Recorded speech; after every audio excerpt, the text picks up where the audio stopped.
계속 화두를 풀어보고 있는데 오늘은 이게 화두에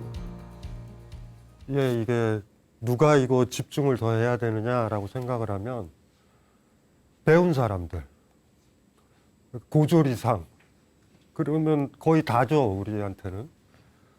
그러니까 이런 사람들, 지적이라고 생각하는 사람들, 아는 척 많이 하는 사람들, 이런 사람들 용도의 좀 화두 같다. 그래서 일단 그런 느낌이 들어서 어려운 건 아니에요.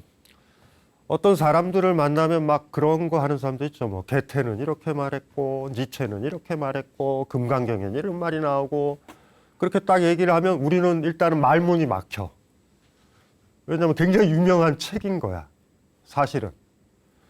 그래서 그래서 그런 얘기들을 하는 거예요. 이 책엔 이게 있고 이게 있고 이게 있고.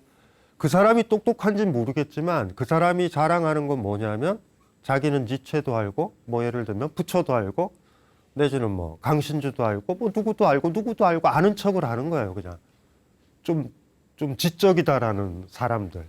그럼 우리는 말문이 딱 막히잖아, 사실은. 어쩌면 그래서 우리가 많이 배우는지도 몰라요. 저 사람 말문을 막기 위해서.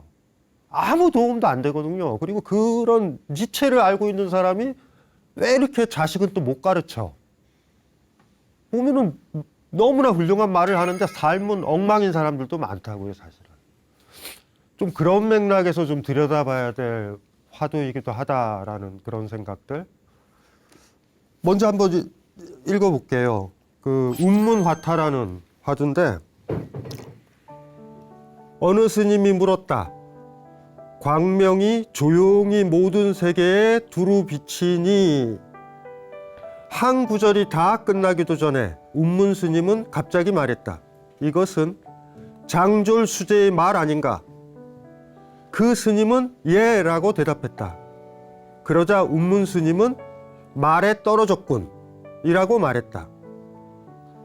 뒤에 사심 스님은 말했다. 자, 말해보라.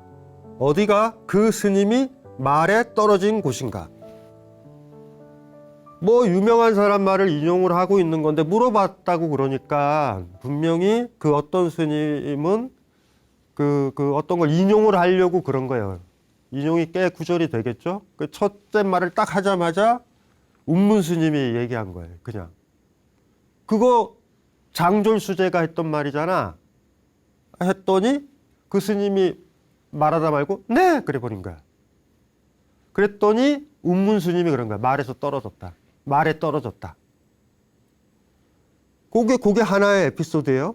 근데 그 에피소드를 가지고 한참 시대가 지난 다음에 사심 스님이 이거를 화두 삼아 던진 거야. 제자들한테. 말에서 떨어진 데가 어디냐? 말에 떨어진 데가 어디냐? 그 스님이. 어딘지 말해봐라. 딱 이렇게 지금 얘기를 하는 거예요. 그러니까 우리는 뭐 뒤에 사심 스님 얘기는 그냥 약간 좀 지적일 수도 있죠. 어느 부분에서 떨어졌는가? 말에 떨어졌다. 앞에 있는 말에 떨어졌다라는 표현 있는 거, 어느 스님과 운문 스님 있잖아요. 그 얘기에서도 그냥 말에 떨어졌다는 말이 무엇인지 알면 되고, 사신 스님 얘기에는 그러면 구체적으로 어느 부분에서 말에 떨어졌다고 평가를 내렸는가? 운문 스님이. 말에 떨어졌군 이랬잖아요. 그러니까 어디에서 떨어졌는가? 요거를 좀 생각을 해보는 게 오늘 그 재밌는 거고, 여기 장졸 수제라는 사람이 나오죠. 이 수제라는 건 지금 우리 수제라는 말 쓰잖아요. 공부 잘하고 뭐 좋은 대학 가면 수제라는 말을 쓰는데, 수제는 뭐냐면 과거 시험에 합격은 했는데 벼슬에 아직 임용이 안 된 거야. 이런 사람들을 수제라고 불러요. 그러니까 장졸이 이름인 거야. 그러니까 원래는 뭐 이렇게 뭐 이름을 붙여야 되잖아. 뭐 시장이든 무슨 뭐 과장이든 붙여야 되는데 그 자리가 없으니까. 그렇다고 그래서 당선인 같은 거야. 당선인. 일종의. 장졸 수제의 장졸이라는 사람이에요. 이 사람이 과거 시험에 붙었는데 또 불교의 조예가 깊었던 사람이에요. 그러니까 꽤 유명한 사람이죠. 그러니까 어떤 점에서는 또 재밌는 거죠. 불교의 한 전통이기도 해. 예를 들면 다른 종교에서는 종교 지도자를 빼놓고 기독교 같은 경우는 얘기 못 하잖아요, 사실. 근데 불교라는 거는 내가 주인이 되면은 내가 그렇게 붙여잖아요. 그렇기 때문에 사찰에 굳이 없어도 돼요. 일반 사람이어도 상관없다고. 그래서 그 우리나라에서도 꽤 유명한 사람이 이통현. 중국의 뭐냐면 중국의 일반인이에요, 일반 지식인. 신화엄경론이라고 화엄경에 대한 그 논문을 쓴 사람이에요. 일종의 긴 논문을, 박사 논문 같은 신화엄경론. 보조국사 진울서부터 우리나라 스님들한테 굉장히 큰 영향을 미치는 책이거든요. 스님이 쓴 게 아니에요. 그 이통현이라는 사람도 있고, 그 다음에 여기 장졸이라는 사람도 있어요. 그래서 이제 그 얘기를 하는 거죠. 뒷조사를 해야 되잖아요. 이게 무슨 얘기인데 어떤 얘기길래 어떤 스님이 운문 스님한테 했을까? 여기 화면에는 안 올라갈 거예요. 나중에 아마 방송 밑에는 여기 자막으로 올라갈 텐데 그 장졸 수재가 썼었던 그 말이 꽤 유명해서 굉장히 쉽게 찾을 수 있어요. 오등해원이라는 책. 등잔 비유 기억나죠? 선불교는 전등사처럼 등불이 전달된다. 요거 굉장히 다른 느낌이에요, 많이. 왜냐하면 인도 불교에서는 굉장히 강한 게 수레의 비유야. 법륜. 불법의 수레. 그런데 동아시아에 들어오면서 비유가 수레가 아니라 등불로 변해요, 많이.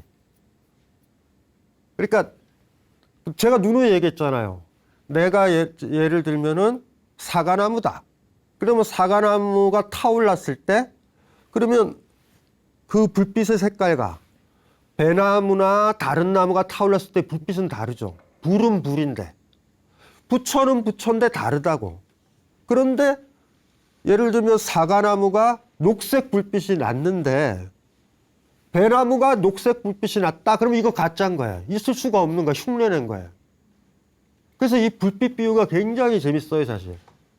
다른 사람 불에 의지하는 게 아니에요. 날파리처럼 저기 불 있다 그래서 쪼르르륵 가가지고 그런 게 아니야. 내 삶을 내가 비추는 거죠, 이 주변을. 그러니까 주인의 비유로는 굉장히 괜찮죠. 인도 불교의 비유는 오히려 수레의 비유가 많아요. 그래서 예를 들면 대승, 소승만 하더라도 그 승이 수레 승자잖아요. 작은 수레, 큰 수레. 그리고 그 바퀴를 법륜이라고 그러거든요. 그러니까 그게 뭐냐면 가르침의 수레바퀴라는 소리예요. 그래서 초전 법륜이라는 말 많이 쓰죠. 첫 번째 바퀴를 언제 움직였는가. 첫 번째. 그런 얘기들도 많이 해요. 근데 이제 동아시아에 들어오면서 그걸 다 심플해진 거예요. 왜냐하면 불교 바퀴라고 그러면 뭔가 진문계고 누군가한테 흔적을 남기고 바퀴가 길을 가면서 땅에 흔적을 남기고 이런 느낌이잖아요. 저 사람도 불이 펑 터지는 그런 느낌은 아니잖아. 그래서 이 동아시아 불교, 선불교든 동아시아 불교에 보면 등불 얘기랑 등 얘기가 많이 나와요. 여기도 오등해원이라고 해서 등자가 이미 그 등잔이야, 등잔. 여기에 전체가 나오니까 장졸수재가 아까 제일 처음에 했었던 얘기가 뭐였어요? 강명이 조용히 모든 세계에 두루 비치니까지만 얘기를 했잖아요. 네. 그러면 전체 그 식구가 어떻게 되는지 제가 천천히 읽어 드릴게요. 왜냐하면 이 구절은 굉장히 중요한 구절이에요. 이 구절, 장졸이 잘못 얘기했다가 지금 포인트가 아니란 말이에요, 지금. 이 얘기 정도가 선불교라든가 어쩌면 불교의 정수를 요약할 수 있는 어떤 구절이다. 이렇게 생각하셔도 되거든요. 그러니까 스님들 사이에서도 그게 문제가 된 거야. 너무나 근사한 얘기고 그 당시도 다 서로 얘기했던 얘기. 읽어드리면 이래요.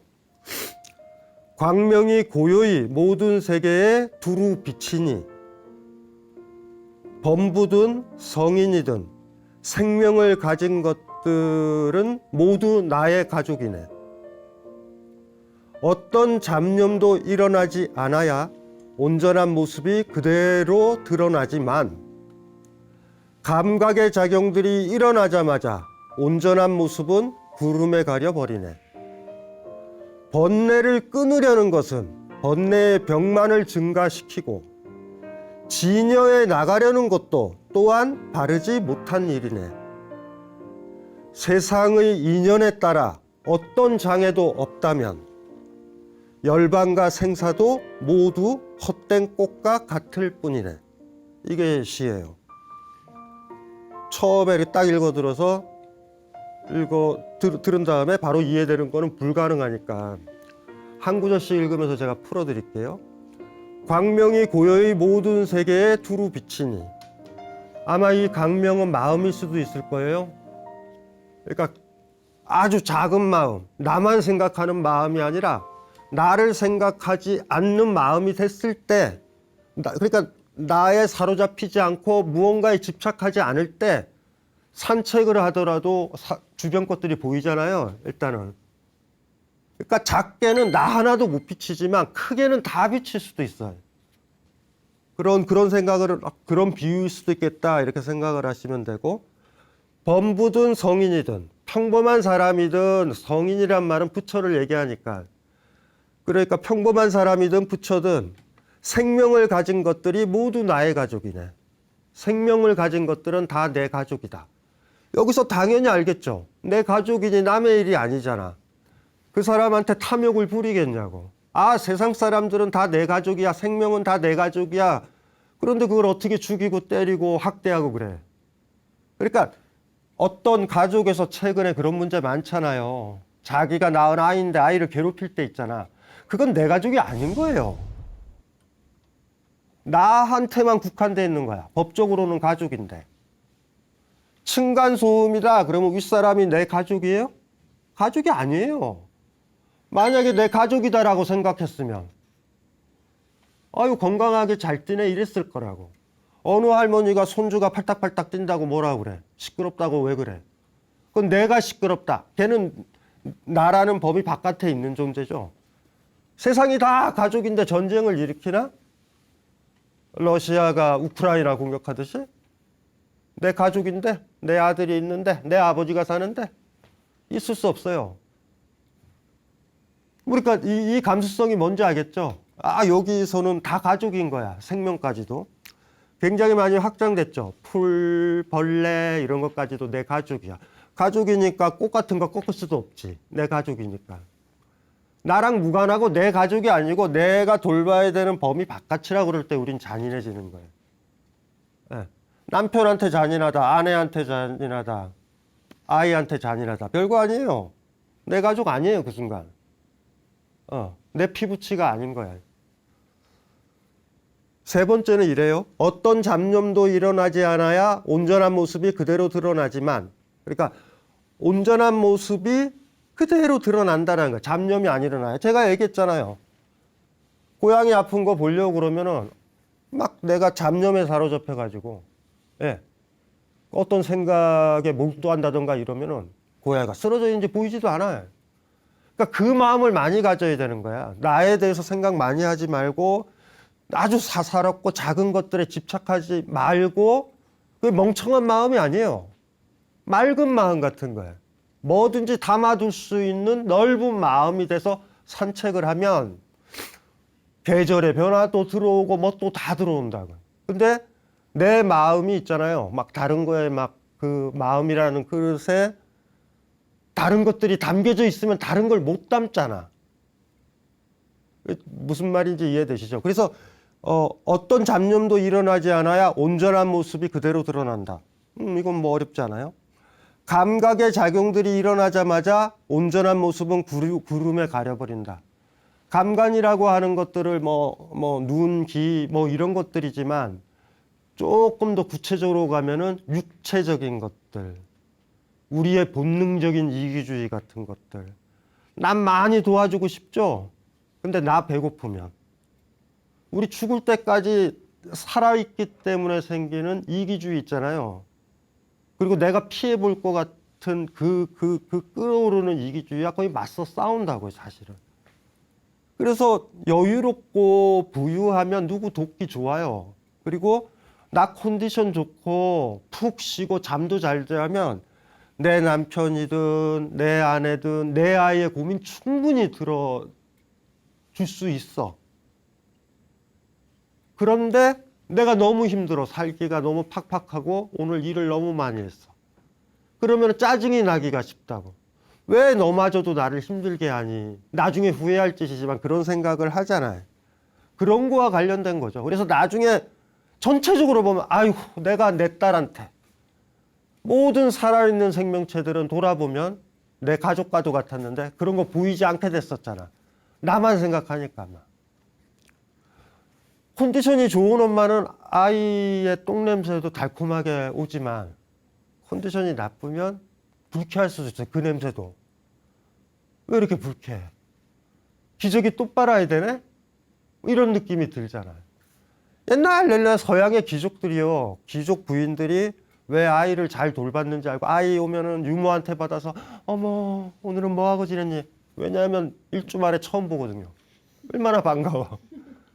무슨 말인지 알죠? 계속 볼 때 나도 생명인지라 나도 피곤하고 나도 배고프고 나도 자야 하는지라 그거를 자야 된다라는 그거 자기를 돌봐야 된다는 이기주의가 있다 우리가. 근데 그거대로 딱 해버리면 나중에 후회하는 거야. 아유 내가 못된 거다 이렇게 생각하면 또 힘들죠. 그거 아니거든. 그런 삶의 조건이 아니었으면 그렇게 안 했을 테니까. 그래서 사회가 좋아져야 된다는 의미는 별게 아니에요. 사랑하는 게 최소한 가능할 수 있는 조건을 사회에서 만들어 준 다음에 왜 사랑하지 않았어? 라고 얘기를 해야 되는데 우리 사회는 갈수록 그렇게 안 되는 것 같아. 성인 되기가 너무 힘들어지는 그런 거. 그 다음에 그렇게 끝나고요. 다섯 번째 보면 번뇌를 끊으려는 것은 번뇌의 병만을 증가시킨다. 이건 뭐 별거 아니죠. 제가 얘기했잖아요. 잊어야지. 누가 죽었거나 누구랑 헤어져서 잊어야지. 그 사람을 내 마음에서 끊어야 돼. 그거 자체가 그 사람을 못 끊는 거야. 번뇌를 끊는다라는 말이 그런 것들이에요. 아이러니한 거죠. 다이어트 해야지. 실패해요. 100%. 다이어트의 병만 가중시켜.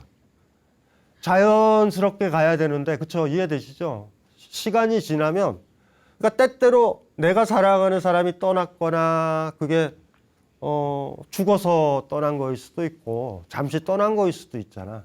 근데 우리 알잖아요. 몇 개월 지나면, 아련하게 보고는 싶지만, 지금 현재만큼 그렇게 아프진 않아. 죽을 것 같죠? 그래서 그 경험은 누구나 다 해봐야 되는 것 같아. 시련의 경험. 사랑하는 사람이 떠난 경험. 막 옛날에 기억이 나요. 제 친구가 상을 일찍 당했는데 친척들이 와서 저도 그 친구니까 그 상집에 갔는데 제 친구가 분노했던 건 아버지가 죽었는데 친척들이라는 게 고스톱 치고 술 마시고 논다고. 무슨 말인지 알죠? 어떻게 저럴 수가 있냐고. 친척이나 친구들이. 그런데 제 친구도 상 다 치르고 7, 8개월 뒤에 MT 가서 고스톱 쳤어요. 안 할 것 같죠? 밥도 안 먹을 것 같죠? 이렇게 아픈데 사랑하는 사람이 떠났는데 내가 어떻게 밥을 먹어? 처음에 사랑하는 남자나 여자와 헤어졌던 대학교 1학년들 봐봐. 이제는 식음을 전폐할 것 같지. 이제 영원히 안 먹을 것 같지. 다른 남자 안 만날 것 같지. 자살하면 안 만날 수 있어. 그런데 시간이 지나면 조금씩 그 남자가 그 여자가 기억에는 나지만 그렇게 아픔을 주진 않아. 아련할 뿐이야. 시간이 한참 더 지나면 38번째 남자 중에 첫 번째였다. 뭐 이런 얘기를 하게 돼. 세상의 남자는 굉장히 많구나. 심지어는 이렇게 얘기할 수도 있어요. 80이 됐는데 39번째 남자는 누구인가. 그런 어떤 기대감을 가지고 오늘 산책을 나가는 할머니도 계실 수 있다는 거예요. 번뇌를 끊으려고 한다. 때때로 아픈 거는 아픈 대로. 무리하게 끊으려고 하면 더 오래 간다. 자연스럽게. 이런 것들이요. 진여에 나가려는 것도 또한 바르지 못할 일이네. 번뇌가 없는 세상에 나가려는 것도 또 마찬가지예요. 똑같은 거죠. 그래서 마지막에 엔딩은 이래요. 세상의 인연에 따라 어떤 장애도 없다면 열반과 생사도 모두 헛된 꽃과 같을 뿐이네. 이 시를 쓴 거예요. 근사하죠? 예쁘죠? 굉장히 예쁜 시예요. 인연에 따라서 장애가 없어야 된다. 우리 옛날에 지난 화두에 썼던가 그거 있죠. 수처작주 입처계진. 임재가 했던 말. 이르는 곳마다 주인이 되면 내 앞에 펼쳐지는 게 다 참되다라고 얘기했잖아. 이 장졸이라는 사람도 세상의 인연에 따라 어떤 장애도 없다면 열반과 생사도 모두 헛된 꽃과 같을 뿐이네. 이렇게 이제 끝나는 거예요. 이게 이제 그 당시에 유행이 된 거예요. 그래서 이거를 이제 얘기를 한 거죠. 다시 한번 저 화두로 한번 가보세요. 첫 번째를 얘기한 거야, 저게. 이 장졸의 이 글을 뭐라고 그래야 되나? 불교의 에센스? 내지는 어쩌면은 이 스님은 뭔가 물어보려고 그랬던 것 같아. 외웠어요. 자기의 이게 뭐 인용문처럼. 강명이 조용히 모든 세계에 두루 비치니 하면서 일단은 물으려고 그랬대가 운문 스님한테. 쫙 얘기가 저 구절을 딱 얘기했어요. 8개 구절 중에 한 구절만 얘기했어. 그랬더니 운문이 뭐라고 그래? 장졸수재가 했던 말 아니야. 그러니까 여기서 재밌는 건 운문 스님도 알아. 이 말 유명한 말이에요. 그랬더니 그 상대방 스님이 장졸수재의 이 말들 중에 이해가 안 되는 부분이 있었을 거야. 그거 묻기도 전에 장졸수재 말 있잖아. 딱 그랬더니 그 스님이 네! 그랬어요. 그랬더니 뭐라 그래요? 말에 떨어졌다. 야, 이게 우리가 얘기를 해봐야 된다라는 거예요. 말에 떨어졌다라는 게 뭘까? 말에 떨어졌다.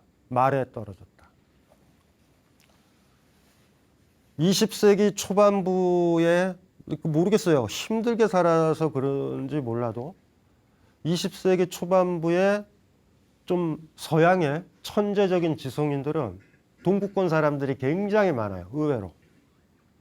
예를 들면 양자역학만 해도 폰 노이만 같은 사람 굉장히 유명하죠. 게임 이론서부터 우리가 알고 있는 게임 이론 있죠. 경제학의 게임 이론, 양자역학, 수학부터 천재예요. 천재 거의.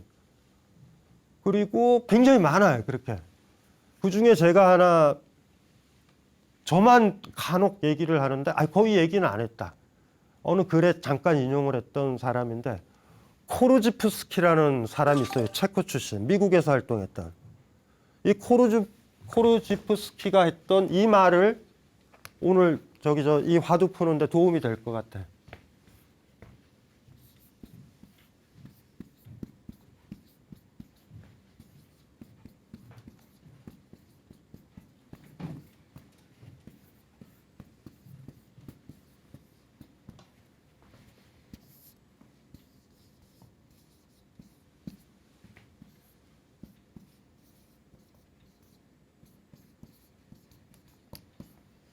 하나가 이렇게 해야 되겠다.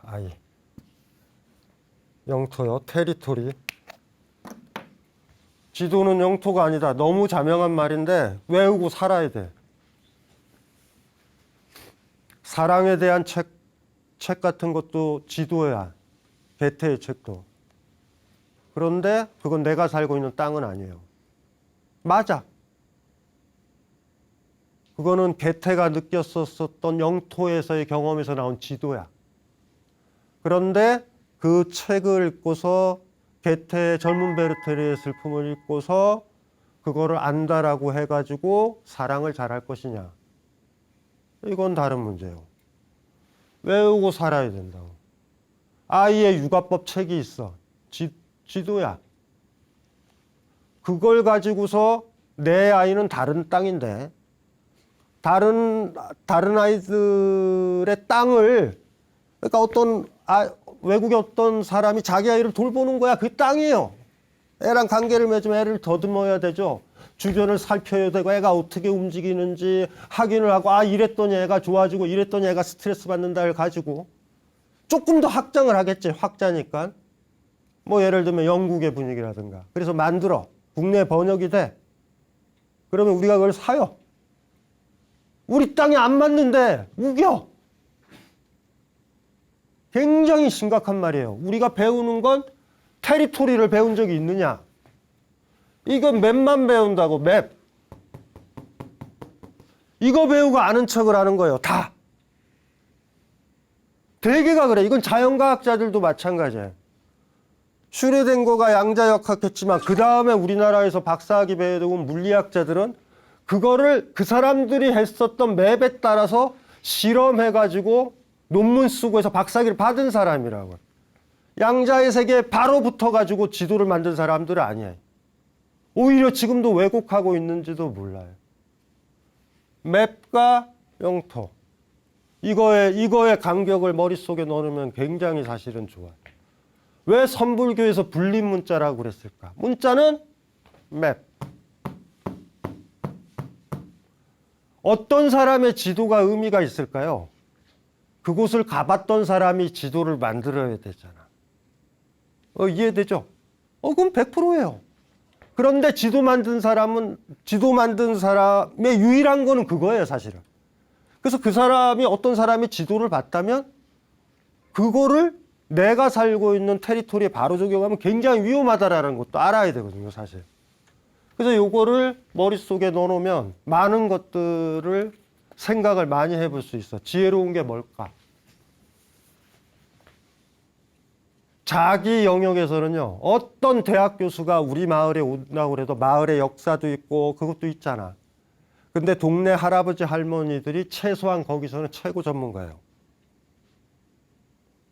절대 역사학자 교수나 누가 오더라도 이해되시죠?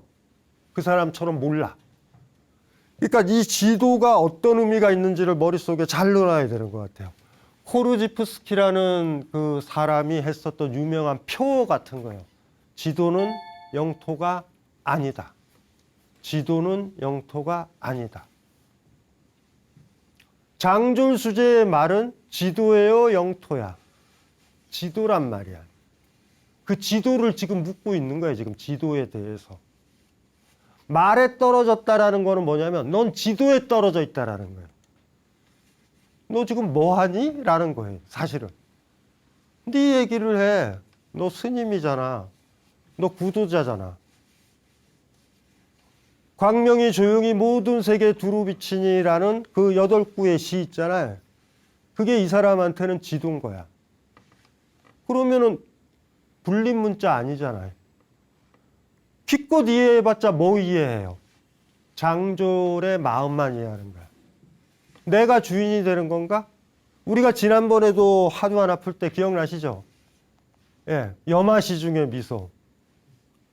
모든 제자들이 시타르타가 왜 꽃을 들었지? 시타르타의 마음은 뭐지? 이랬을 때 가섭만 웃었잖아. 꽃을 보고. 왜 웃었다고 그랬어요? 꽃이 이쁘니까. 요거랑 사실은 거의 구조적으로 같은 거예요. 말에 떨어졌다. 요게 딱 들고. 다시 한번 이제 들어가 볼게요. 어느 스님이 물었어. 강명이, 그러니까 이거 물어본 거죠. 쭉 물어보면서 이렇게 아마 얘기를 하다가 7번째 구절, 6번째 구절, 이건 무슨 의미예요? 물으려고 그랬을 때, 운문스님은 바로 얘기를 한 거야. 장졸수제 말이잖아. 그랬더니 그 스님이 뭐라고 했어? 예! 라고 대답했어. 예라고 대답하는 부분에서 떨어졌을 수도 있어요. 저기에 떨어졌을 수도 있어. 아니면 강명이 조용히 모든 세계에 두루 비친다라는 저 말을 했을 때 말에 떨어진 거일 수도 있고. 그리고 어쩌면 운문스님이 말에 떨어졌군! 딱 이래버렸을 때 그때 그 순간에 그 스님이 말에 떨어졌을 수도 있어요. 전 상황을 정확하게 봐야 되는 거죠. 많이. 어떤 말을 인용을 하거나 유식한 사람 말을 인용하거나 권위 있는 사람들의 말을 인용해서 지도 같은 거예요. 지도. 지도를 딱 보여준다고. 네. 그런데 전혀 몰라. 여행을 많이 간 사람들 경우만 지도가 얼마나 영토랑 무관한지 알 거야. 진짜 많이 간 사람. 진짜 많이 돌아다닌 사람은요, 지도가 참고 자료일 뿐이다를 알아. 지도 맹신하지 않아요. 지도에서 안 그려놓으면은, 그쵸? 안 그려놓은 부분도 있잖아. 지도를 맹신하면 안 그려놓은 좋은 부분도 못 간다?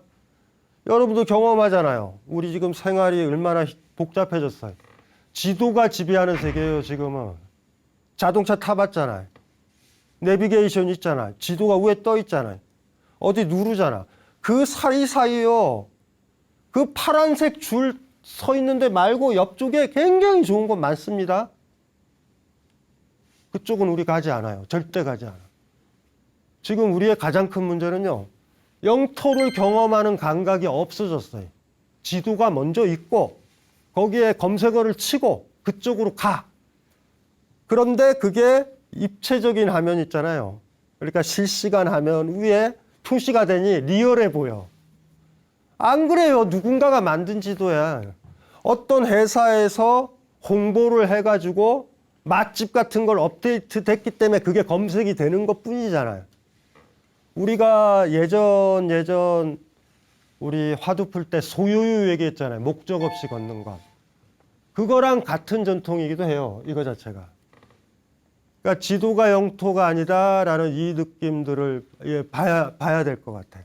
예. 그 다음에 이제 뒤에 사심 스님이 또 말했잖아. 어디가 그 스님이 말에 떨어진 곳인가. 말에 안 떨어지려면 어떻게 해야 되죠? 장졸의 이야기를 얘기를 안 해야 되나? 아니면 운문 스님이 야 그거 네 말 아니잖아. 장졸의 말이잖아.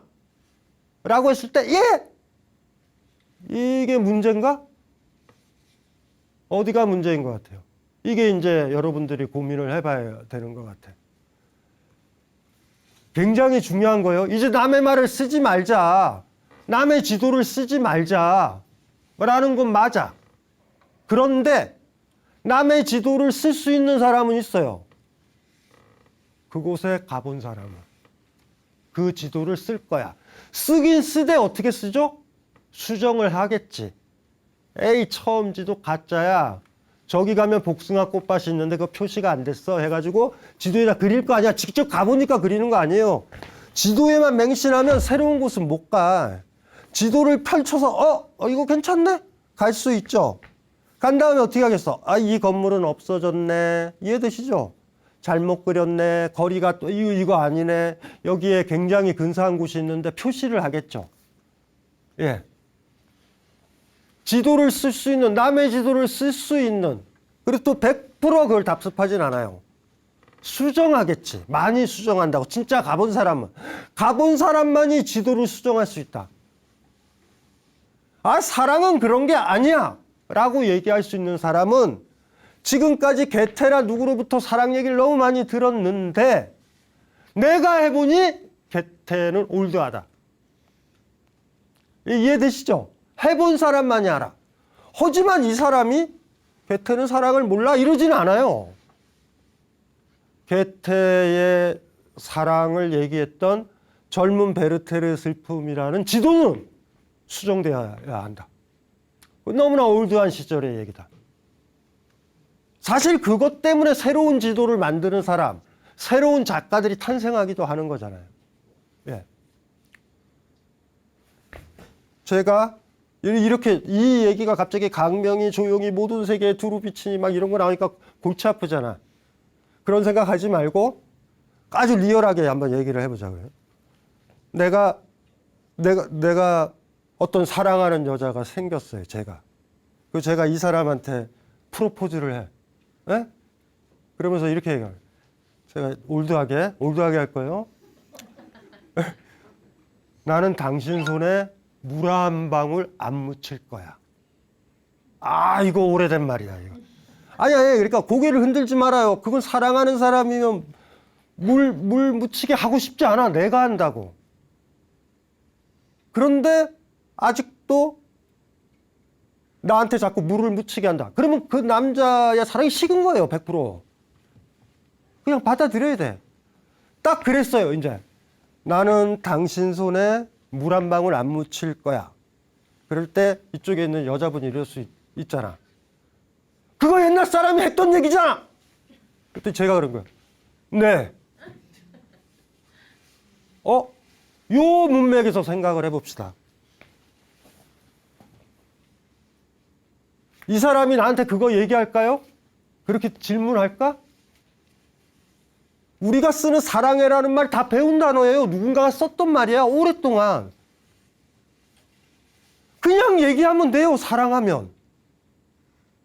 그런데 저 사람이 사랑했던 말은 옛날 사람들이 다 써왔잖아. 누군가 다른 사람이 써왔잖아. 할아버지도 증조 할아버지 때도 서양에서도 I love you라고 썼잖아. 왜 다른 사람 말을 써? 라고 묻지 않는다고요. 이 사람은 보통. 내가 사랑하니까. 그럼 말에 안 떨어져요. 잘못됐다. 그러면 이 사람한테 퍼펙트하게 새로운 말을 내가 해야 되는 거야. 진짜 사랑해 하면은 양쪽 문맥에서 그 얘기가 안 나온다고요. 말에 떨어졌다는 이런 얘기가 나오질 않아. 1000년 전에도 사랑해요라고 쓰고 1000년 뒤에도 쓸 거야. 그런데 말에 떨어진 건 뭐예요? 사랑하지 않은데 말만 쓰는 거라고. 사실은. 지식인 사회에는 이런 일들이 비일비재해요. 많이. 지도하는 거 가지고 자기가 진짜 경험한 것처럼 떠든다고.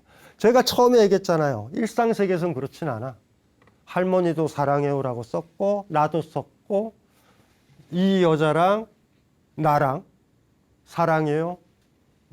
손에 물 한 방울 안 묻힐 거예요. 이 얘기를 썼을 때 누구도 남의 얘기를 인용하고 있지라고 얘기하지 않아. 나 사랑하는구나 라고 이해한다고. 때때로 지식인들이, 때때로 깨달은 사람들이 더 멍청할 때가 많고 말에만 빠질 때가 있다. 많이 못 배웠던 사람은 절대 말에 그렇게 떨어지지 않아요. 그런 생각을 가지고 이 화두를 읽고 마무리를 할게요. 어느 스님이 물었다. 광명이 조용히 모든 세계에 두루 비치니 한 구절이 다 끝나기도 전에 운문 스님은 갑자기 말했다. 이것은 장졸수제의 말 아닌가? 그 스님은 예라고 대답했다. 그러자 운문 스님은 말에 떨어졌군 이라고 말했다. 뒤에 사심 스님은 말했다. 자 말해보라. 어디가 그 스님이 말에 떨어진 곳인가? 처음서부터 자기도 이해하지도 않고 경험하지도 못했던 자기 영토와도 관련 없는 말을 했을 때부터 말에 떨어진 것이기도 하고 장졸수제 말이 아닌가라고 얘기했으면 그 말이 자기 깨우침이었다면 그냥 말하고 있으면 돼요. 그리고 운문 스님이 얼마나 무식해. 말하고 있는데 말을 끊어버린 거잖아. 근데 뭐라고 대답해요? 네. 말에 계속 떨어지는 거예요. 지금 자기가 말에 계속 떨어졌다라는 걸 보여주고 있는 것 같아요. 확신에 차서 얘기할 수 있는 것. 내 진실하게 이 영토와 관련돼서 얘기하는 것. 그러면 뭐 확고부동하죠. 그래서 처음에 얘기를 드렸던 거예요. 너무 많이 배우면 말에 빠지고 지도에만 빠질 수 있다. 이게 지식인의 병폐다. 다 아는 것처럼 하지만 모든 거에 젬병인 사람들. 이럴 수도 있다. 불교도 마찬가지고요. 그 각도에서 이 화두를 한번 생각해 봤으면 좀 도움이 될 것 같아요. 예, 이걸로 마치겠습니다.